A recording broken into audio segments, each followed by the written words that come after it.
Bonjour à tous, aujourd'hui on va aborder un sujet controversé, la photographie au smartphone vs la photographie à l'appareil photo. Mais avant, générique.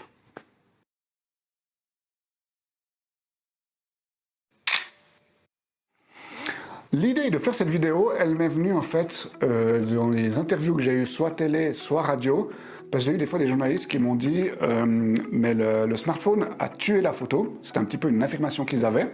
Et ils avaient aussi une question qu'ils me posaient régulièrement, c'est « Ah mais vous les photographes, vous aimez pas les gens qui font de la photo au smartphone ?» Et puis moi j'ai toujours été un petit peu surpris, même choqué par ces journalistes qui posent ces questions. Alors je les comprends, c'est un petit peu pour faire le buzz, pour me faire réagir, mais je trouvais un petit peu ça un peu ridicule.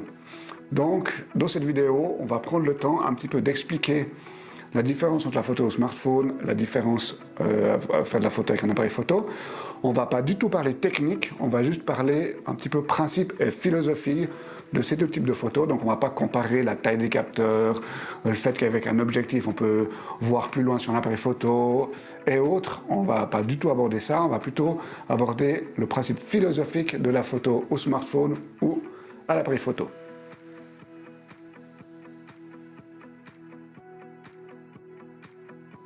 Donc pour revenir à la première affirmation des journalistes qui me disent que le smartphone a tué la photo, je ne suis pas d'accord avec ça pour plusieurs raisons. La première raison, c'est que les gens n'ont jamais fait autant de photos que maintenant grâce au smartphone. Il y a 30 ou 40 ans, c'était compliqué, il fallait avoir un appareil photo, la photographie n'était pas disponible pour tout le monde.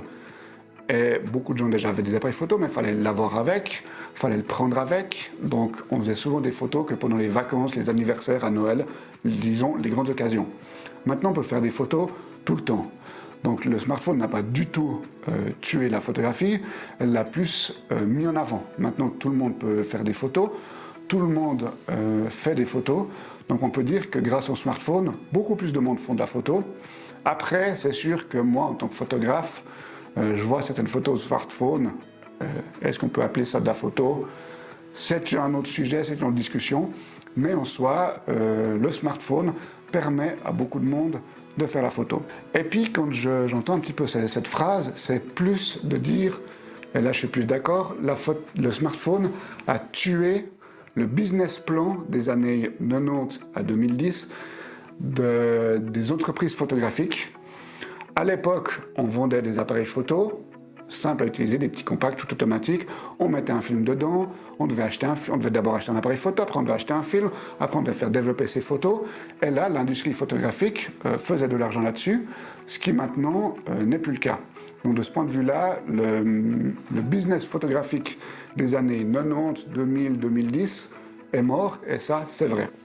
Mais on a remarqué au travers des années qui sont passées, avant même que l'évolution de la technologie fait changer les business plans de la photographie.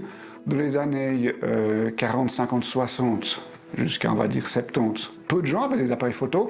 Donc à l'époque on faisait venir un photographe. Donc le business photographique était un petit peu de vendre des appareils photo très chers et de faire venir un photographe. Et dans les années 70-80 avec l'arrivée de l'électronique, Monsieur Tout-le-Monde a pu s'acheter un appareil photo pour faire des photos de ses vacances, de Noël et autres.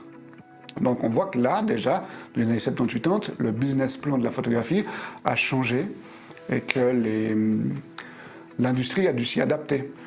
Les photographes qu'on avait à l'époque qui faisaient vraiment les portraits dans les années 40-50, cela ne servait plus à grand chose vu que les gens faisaient des portraits tout seuls chez eux dans les années 80-90.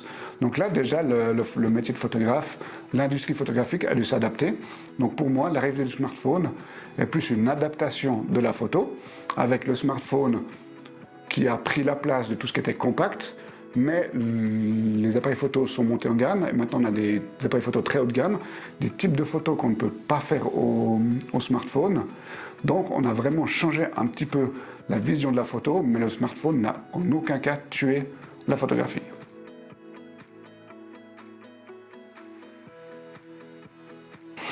Pour revenir sur la deuxième phrase, des journalistes qui me disent « Ah, les photographes, vous n'aimez pas ceux qui font de la photo smartphone ?» Au point de vue du français brut, je trouve c'est un peu ridicule de dire ça, parce que je choisis pas mes amis et les gens que j'aime en fonction de s'ils font de la photo au smartphone ou à l'appareil photo.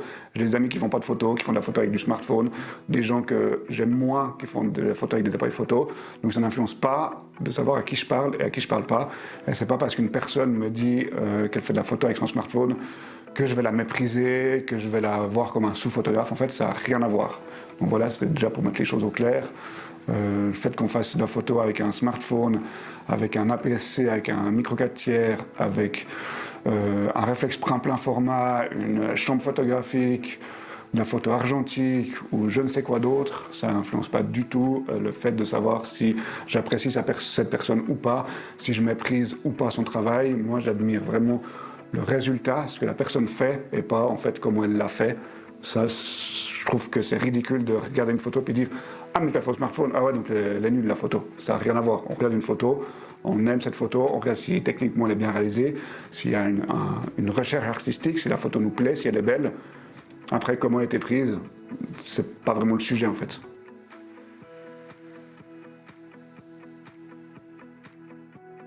Donc pour conclure, je vais faire une conclusion. C'est pas une conclusion courte, c'est une conclusion assez longue. On va continuer un petit peu la discussion, mais c'est vraiment un petit peu pour vous aider à choisir si vous voulez utiliser un smartphone ou un appareil photo. Donc j'ai utilisé un petit peu une analogie en termes de transport public ou de transport. Une personne qui utilise un vélo pour aller faire ses courses en ville, dans une ville où il y a beaucoup de trafic, où il n'y a pas trop de dénivelé, elle va trouver son vélo très pratique. Une personne qui doit faire 1 heure de trajet en voiture pour aller bosser tous les matins et qui habite à la montagne va trouver que le vélo n'est pas pratique et qu'il lui faut une voiture. Une personne maintenant qui veut relier Lausanne à Paris va peut-être prendre le train, le TGV, elle va trouver le TGV très pratique. Et une personne qui veut aller à Londres va prendre l'avion, elle va trouver l'avion aussi super pratique et le moyen de transport le meilleur, le plus idéal possible.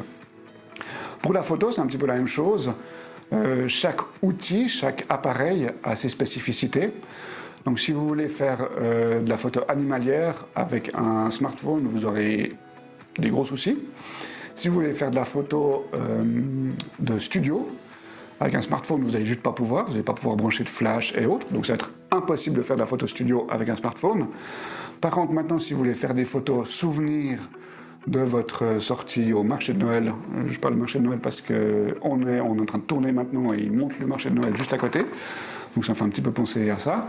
Si vous voulez faire des photos souvenirs de votre marché de Noël, vous allez prendre un smartphone. Moi, ça m'arrive aussi régulièrement, si d'un coup je dois faire une photo même par exemple un numéro de série sur un appareil photo parce que je dois enregistrer le numéro. Je fais une photo avec mon smartphone et puis ça suffit très bien.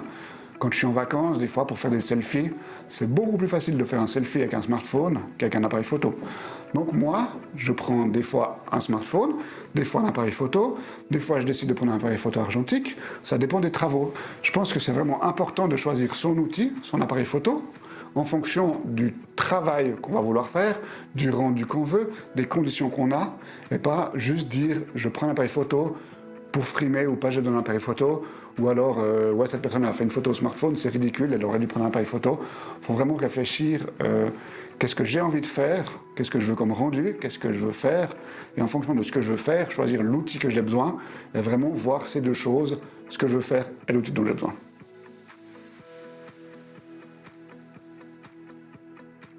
Voilà, on arrive à la fin de cette vidéo.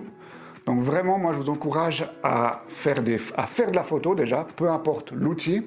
Et le plus important, c'est le regard que vous allez avoir pour faire cette photo, la composition, le côté artistique, vraiment le regard que vous allez avoir, ce que vous voulez transmettre. L'outil, l'instrument avec lequel vous faites cette photo passe vraiment pour moi en secondaire.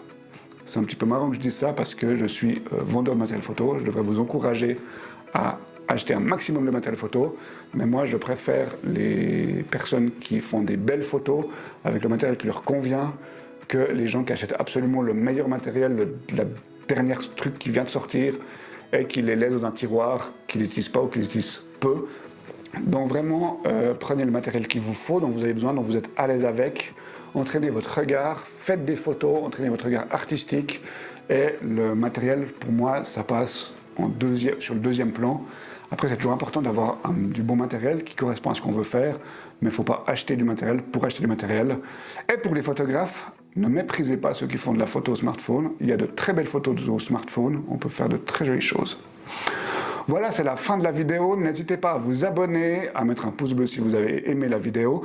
Dites-nous en commentaire ce que vous utilisez pour faire des photos. Si vous utilisez un smartphone, un appareil photo APS-C, un plein format, ou s'il y en a qui font de la photo argentique, ou même qui font de la photo sténopée, ou je ne sais quoi d'autre. Merci de nous avoir regardés. N'oubliez pas de vous abonner, de liker la vidéo, et dites-nous en commentaire si vous utilisez un smartphone pour vos photos, un appareil photo réflexe APS-C, un mirrorless, ou même si vous utilisez, je sais pas moi, un sténopé, un moyen format, une Shamsinar et autres.